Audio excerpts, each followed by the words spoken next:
Yaran po ako ni Senri Santiveros para mag-testify laban kay PRRD, VP Sara at kay Pastor Apollo C. Kibuloy. Isa, demanda mo ako ng libel, ha? Para mailabas ko yung mga testigo na nagsasabi na binayaran ni Ontiveros. Diba, may lumabas na witness na siya daw ay binayaran para siya ay mag-testify kay Apollo Kibuloy. Laban kay Pastor Apollo Kibuloy. Anyway, ito yung sinabi ni Senadora Risa Ontiveros. A statement on the falsehoods being spread by a former Senate hearing witness. Kasinungalingan ang mga aligasyon ngayon mula sa nagpakilalang dating testigo sa pagdinig ng Senado ukol sa mga krimen ni Pastor Apollo Kibuloy. Hindi namin palalampasin ang mga nasa likod ng pananakot na ito. Yun. So hindi palalampasin at maghahanda ng mga seryosong legal na aksyon si Senadora, ang opisina ni Senadora Risa laban dito sa di umano'y bumaliktad na testigo niya. Okay. So, may testigo na may sinumpaang salaysay laban kay Pastor Apollo Kibuloy. Pero, biglang bumaliktad. Ang pagbaliktad ng mga testigo ay di na bago. Kung maalala niyo, may testigo kaugnay ni dating senador na ngayon Congressman Laila De Lima na mga testigong bumaliktad din. At ngayon, itong alias Rene, bumaliktad at may mabigat na pasabog. May katanungan tayo dyan. Yes or no lang. No, ang tanong, maniniwala ba kayo sa pahayag nitong si alias Rene? Merong nagsabing yes, 17%. Merong no, 83%.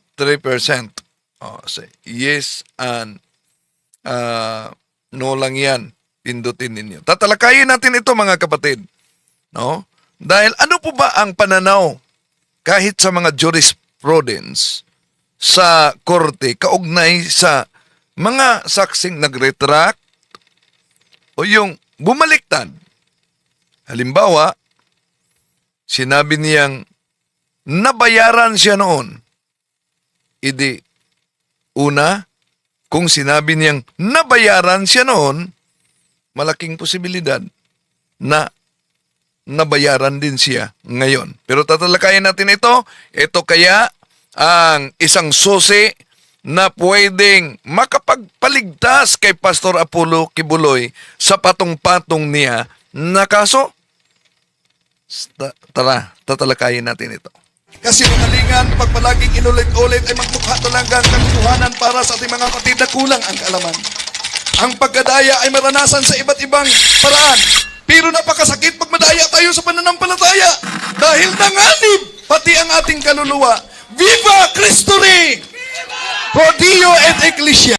Kumusta? Welcome. Ito yung lingkod Brad Wendell Talibong muli makasama ninyo. At inaniyahan natin ang ating mga suking taga-subaybay. Huwag kalimutan na pindutin ang like sa ating live at huwag din kalimutang mag-subscribe kung bago ka lang at pindutin ang bell button para updated kayo mag-comment at i-share ninyo mga kapatid. Kumusta sa lahat nating mga suking taga-subaybay? Welcome sa lahat na pumasok. MG Tumang, Alberto Realista, si kapatid na Erlinda Lapay, si Alberto Realista, si Estrelita Relos, from Cavite, si kapatid na Shadow Kun, at sa lahat nating mga kapatid na nagsubaybay ngayon. Welcome po! Ito yung lingkod Brad Wendell Talibong sa National Office ng Catholic Faith Defenders. Muling makasama ninyo at sa ating channel na ito, ating nilantad ang mga kasinungalingang propaganda sa iba't ibang mga sikta, lalo na yung mga pagputol-putol nila sa mga aklat Katoliko. At tinatalakay din natin ang mga mainit na issue na may kaugnayan sa ating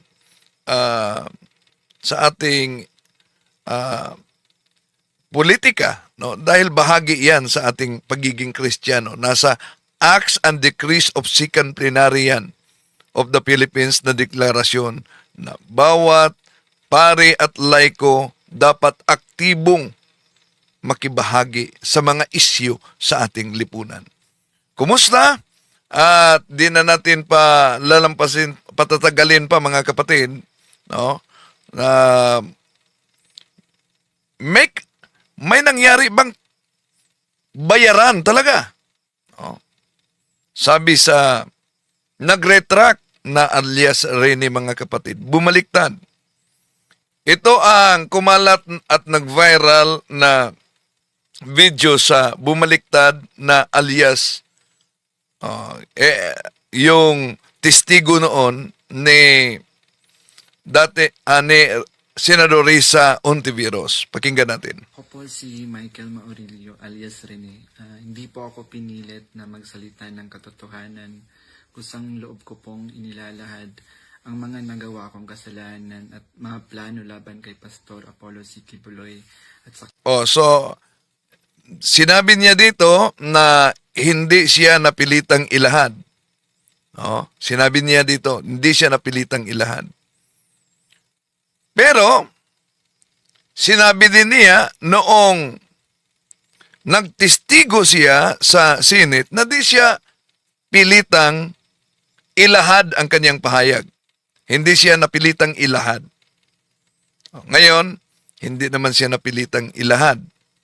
So, una, kung sinabi niya noon na hindi siya napilitang ilahad at ngayon ay sinabi niyang hindi siya napilitang ilahad, ngunit sa bahagi ng kaniyang pasabog, noong sinabi niyang hindi napilitang ilahad, pinipilit daw siya. Ang tanong dito sa kaniyang pagpasabog, di nga ba kaya siya napilitan din ngayon? Okay, tuloy natin. Kingdom Ministry. Ako po yung witness, kinuwang witness ni Sen. Risa Hontiveros na nakatakip yung muka. Pero ngayon, hindi na sapagkat nagsasabi na ako ng totoo. Binayaran po ako ni Sen. Risa Hontiveros. Ngayon, isa dito sa pasabog niya na binayaran daw siya ni Senador Risa Hontiveros. Kaya, ano po ba ang posibleng nasa isipan, lalo na sa mga abogado kaugnay dito at kahit sa korte?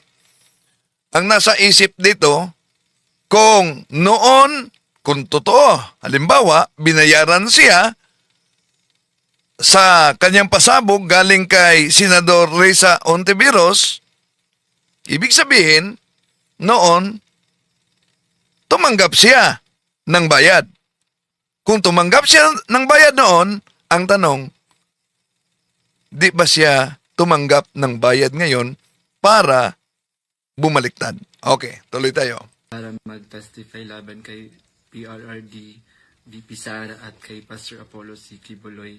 Lahat ng sinabi ko at kasama ko doon na nag-witness sa Senado ay ginawa lamang ni Sen. Risa upang papagsakin si Pastor at ang buong kingdom at kunin... Yun. Ang lahat umanong sinabi niya, ginawa lang yun ni Senador Risa Hontiveros upang pabagsakin ang kingdom, yung sikta na tatag ni Pastor Apollo Kibuloy, ang Kingdom of Jesus Christ. Ayun, sasabi niya. Ang kanilang mga ari-arian. Ngayon po ay hinahanap at tinatakot ako ni Sen. Risa. So, totoo kaya? Maniwala kaya kayo mga kapatid na ang layunin para mabagsak ay ang mga ari-arian? Paano kayo makuha yung mga ari-arian kung mahuli si Pastor Apollo Kibuloy? Lalo na ang administrator ay si Tatay Digong ninyo, no? Ang ginawang administrator.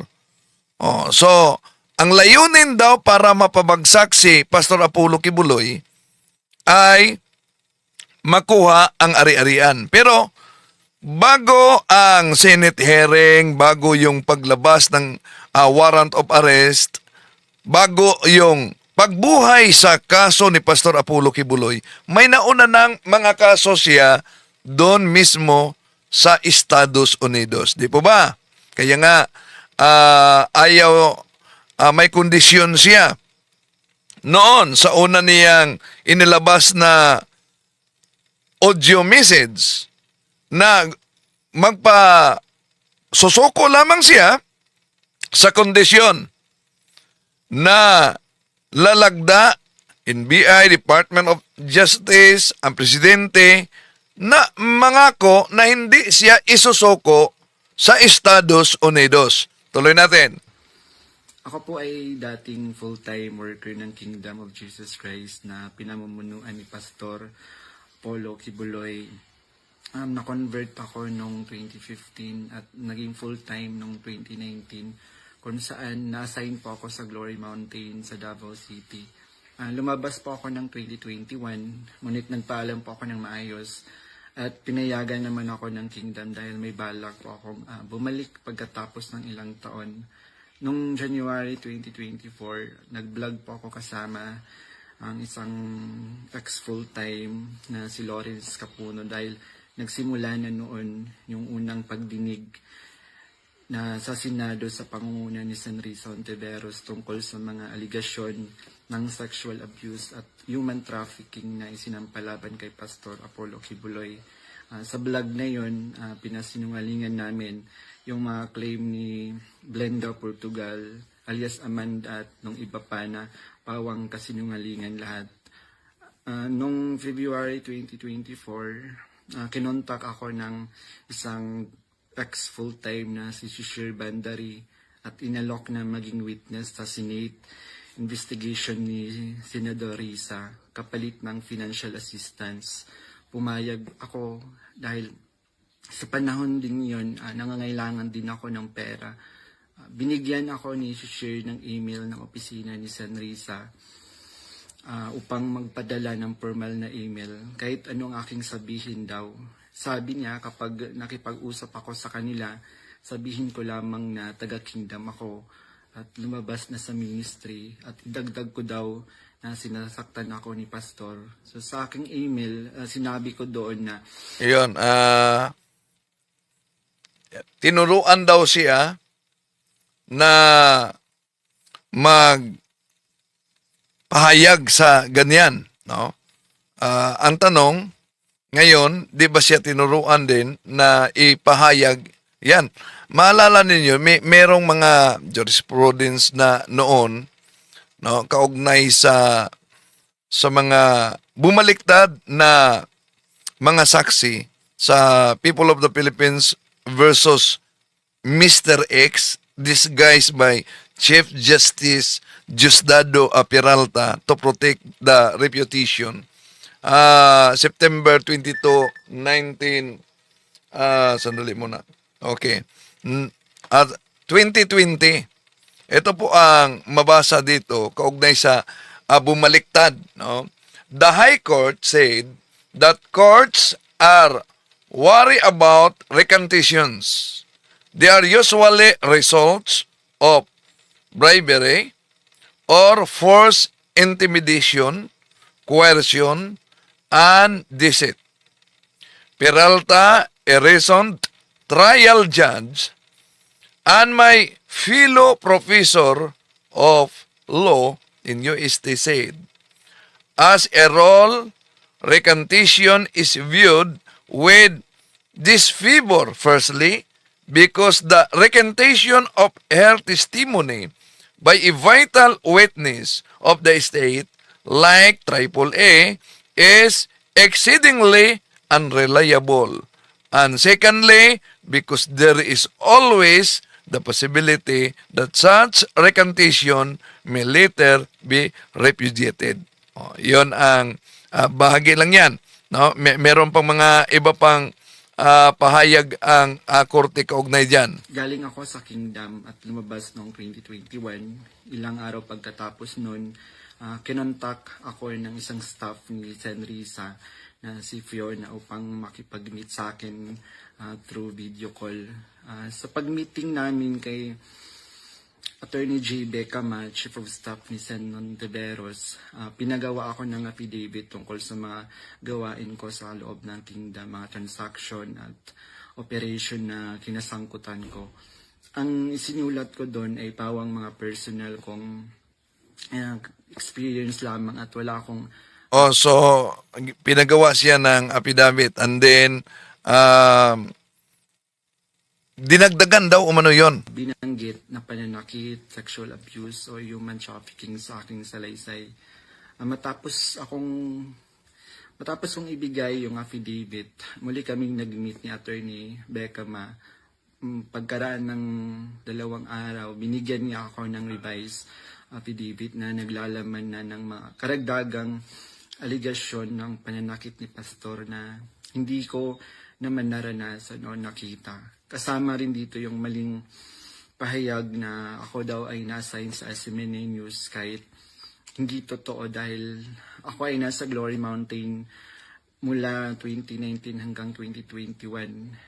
Nandun din yung aligasyon na sa di umano ay nasaksihan ko tungkol sa mga baril na sangkot sina Sara Duterte at dating Pangulong Rodrigo Duterte na hindi naman totoo dahil wala naman akong nasaksihan na ganong pangyayari. Pinilit din akong idagdag yung pangalan ni Senador Bongo at Senador Bato de la Rosa sa affidavit kapalit ng mas malaking halaga ng pera. Oh, yan dito, pansinin ninyo, pinilit siya na idiin sa testimony, lalo na yung mga barel, no? Si Vice President Sara Duterte, pinilit daw umano siya ni Risa Hontiveros, Senador Risa Hontiveros, at si dating Pangulong Rodrigo Duterte. Pero, meron pa daw umanong gustong idiin talaga at may dagdag na halaga, malaking halaga. Ang gustong ipadiin din sa kanyang testimony ay si Senador Bungo at si Senador Bato. Pero dito sa kanyang testimony, di siya sumang-ayon o mano. Dahil natakot siya ni Senador Bungo at ni Senador Bato. Ang tanong, kung natakot siya ni Senador Bungo at Senador Bato, ba't sumang-ayon siya kay dating Pangulong Rodrigo Duterte at kay VP Sara? Di ba siya takot kay dating Pangulong Rodrigo Duterte at kay VP Sara? Ibig ba sabihin, mas takot pa siya kay ni Senador Bungo at Senador Bato kumpara sa dating presidente at kay VP Sara? Okay, tuloy natin ito. Pero hindi ko na sila isinama kasi baka umattend sila sa hearing at magtanong at ma-corner ako. Oh, so natakot siya di sama umano dahil baka mag-attend. Oh, di ba niya naisipan na dahil sinama niya si dating presidente Rodrigo Duterte kahit na ang Vice President, di po ba malaking posibilidad na ipatawag din para i-confirma yung pahayag niya, mag-attend din. Okay, tuloy natin. Yung pag-appear ko sa Senate ay may reward na 500,000 na ibinigay nila sa akin at dagdag na 500,000 nang isinama ko si Sara Duterte at si dating Pangulong Duterte. So 1 million po lahat ng binigay sa akin. Isang linggo before ang Senate hearing noong February 19, 2024, pinatira ako sa isang kondo kung saan ako ay Sige, tuloy natin ang kanyang testimony.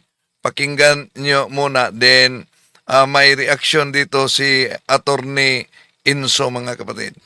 Pagkatapos ng hearing, tinago ako ni Sen. Risa sa kanyang kondo sa Manila at inutusan na maghanap pa ng ibang pwedeng maging witness kapalit ng pera dahil may mga susunod pang hearing. Sa buong taon ng 2024 nanirahan ako sa condo ni Sen Risa. At nung January 2025, lumipat ako pansamantala sa isang safe house kung saan nakasama ko doon sina Mutabato at iba pang mga biktima ng extrajudicial killings. So, sa bawat research o information na aking naibibigay sa Senado, nakakatanggap ako ng rewards na 12,000 na ibinibigay ni Sen Risa sa pamamagitan ng kanyang staff na si Sir Ryan. So, sa kabilang sa mga na-research ko, nagawa kong research, yung inimbentong Angel of Death daw ng Kingdom na inimbento ni alias Jackson, si Edward Masayon. Kabilang doon yung na-research ko yung mga member at yung mga general na nag-courtesy call kay Pastor.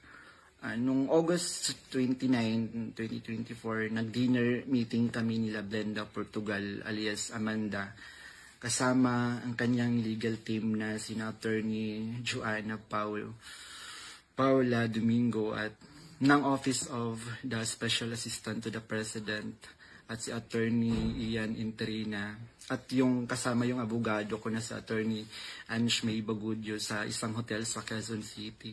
Pinagplano nila kung paano idiin ang kaso ni Pastor at ininganyo akong mag-file ng kaso.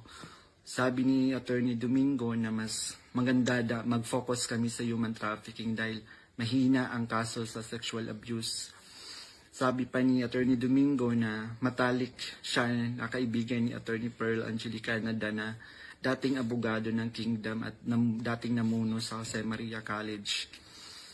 Ayon sabi ni Attorney Domingo, sabi sa kanya ni Pearl na umalis na sila sa Kingdom at alagaan mo daw si Amanda at siya na ang humawak ng kaso laban kay Pastor.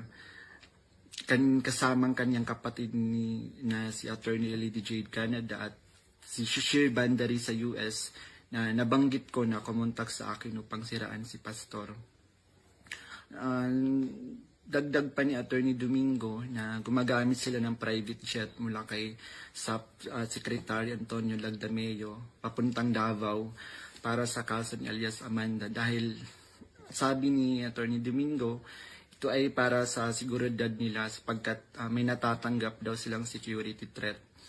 Noong mga panahong iyon, nagkaroon din kami ng pag-uusap ni alias Amanda, si Blenda Portugal, kung saan tinanong ko siya tungkol sa kalagayan ng kanyang kaso sa sexual abuse at human trafficking. Sinabi niya sa akin na mahina daw talaga yung kaso sa sexual abuse sa Pasig at gusto na niyang sumuko.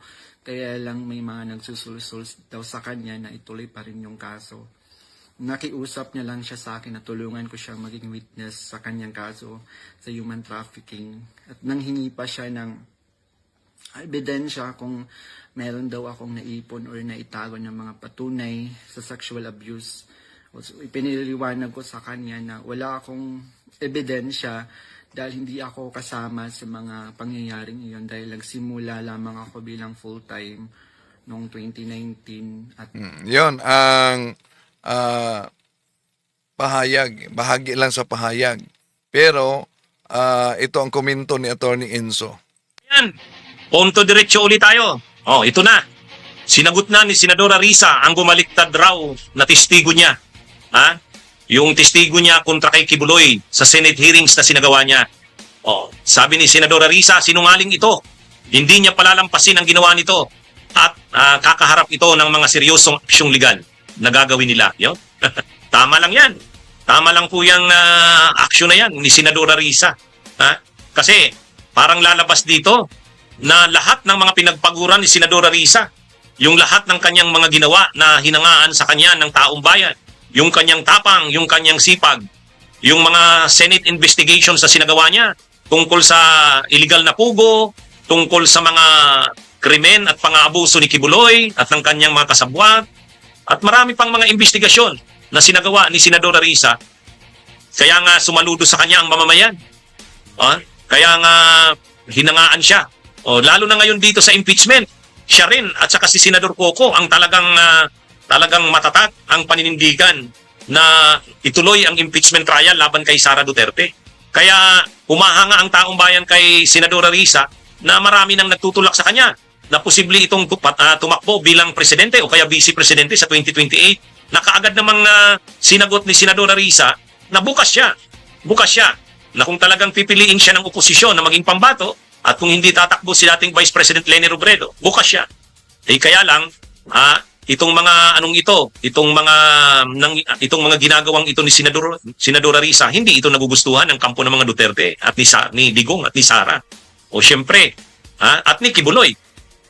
At nakikita nila na parang mas mabigat pang kalaban si Risa Hontiveros kaysa kay Martin Romualdez. Para sa kampo ni Sara Duterte, mas seryosong kalaban si Risa kasi may kredibilidad ito at respeto at paggalang ng taong bayan. Kaya ang iniisip ngayon ng kampo ng mga Duterte, dapat ma-demolish. Dapat madurog na ito ng maaga.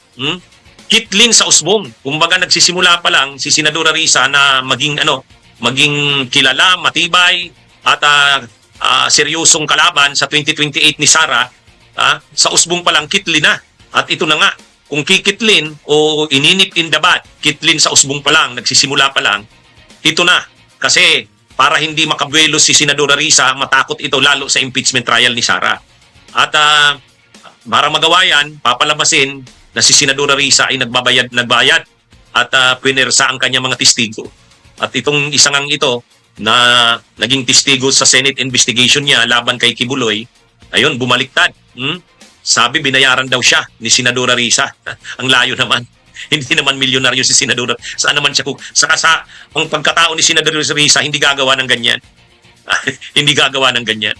Ang sabi pa nung nasabing testigo na bumaliktad raw kay Senadora Risa, daw siya, sinabihan daw siya ng mga staff ni Senadora Risa at ng gobyerno na pag nagtestigo laban kay Kibuloy at doon sa mga kasabwat ni Kibuloy na mga pastor at mga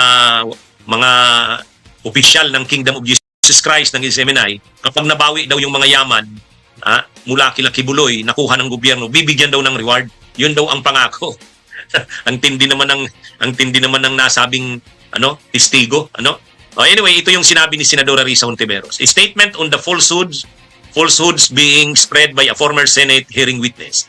Kasinungalingan ang mga aligasyon ngayon mula sa nagpakilalang dating testigo sa pagdinig ng Senado ukol sa mga krimen ni Pastor Apollo Kibuloy. Uyo, kaagad all caps pa yan kasinungalingan. Sabi ni Senadora Risa, sangkaterba ang ebidensya ng aking opisina na magpapatunay na gawa-gawa lang ang pahayag ngayon ng taong yan. All witnesses presented during the Kibuloy Senate hearings freely and voluntarily offered their testimonies in the evidence they carried. O yun may mga ebidensya siya, sabi ni Senadora Risa, na magpapatunay na yung sinasabi na yan ng nagbumaliktad raw na testigo na siya'y kwinersa, na siya'y binayaran, hindi totoo yan. May mga ebidensya, sabi ni Senadora Risa ang kanyang opisina, na magpapatunay na hindi totoo yan. Sabi pa ni Senadora Risa, lahat ng yan ay may mga paper trail and readily corroborated by multiple agencies and officials. Handa kami na ilabas ang iba-ibang screenshot at video sa tamang panahon. Yun. Kumbaga, ipapakita doon sa mga hawak nilang ebidensya na yung testigo na yan, hindi yan pwedersa, malaya at voluntaryo ang naging kanyang paglapit sa opisina niya ni Senadora Risa. Hindi ito binayaran, hindi ito pinersa. May mga ebidensya siya na mga video, screenshot, at yan daw ay maaaring patunayan ng iba pang mga ahensya ng gobyerno na nakatulong ng opisina niya nang kinausap yan, yung testigo na yan. Kaya hindi makakapagsabi yan na yan ay pinersa o binayaran. Sabi pa ni Senadora Risa, we have reason to believe that this individual has been coerced or paid off. O yun, pinersa pala yan at binayaran to derail the ongoing criminal proceedings against Kibuloy and disturbingly threaten my staff and the witnesses who spoke out against Kibuloy's heinous crimes. Ganyan sila kadesperado. O yun.